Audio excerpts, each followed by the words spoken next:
Hello everyone, it's Jack from Visual Effects Hut. So today I just want to do a little quick tip on showing you what problems you might encounter having a dirt map and if you use decals. So without further ado, we've got this lovely texture and then we've got this lovely decal from Quixel. And if we clash these two objects together, we'll notice that we get errors like this.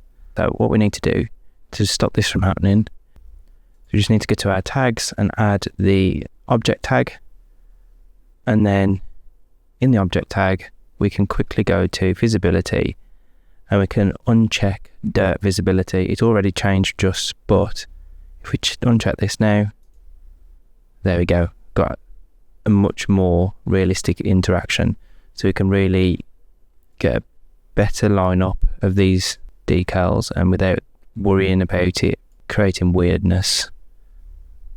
That's because there's a displacement that we get in this patch, but it's much better than the whole thing. So this is just a little quick tip using this dirt visibility option, as it allows you to add stickers or decals to your meshes. So hopefully you found it useful, and catch you on the next one.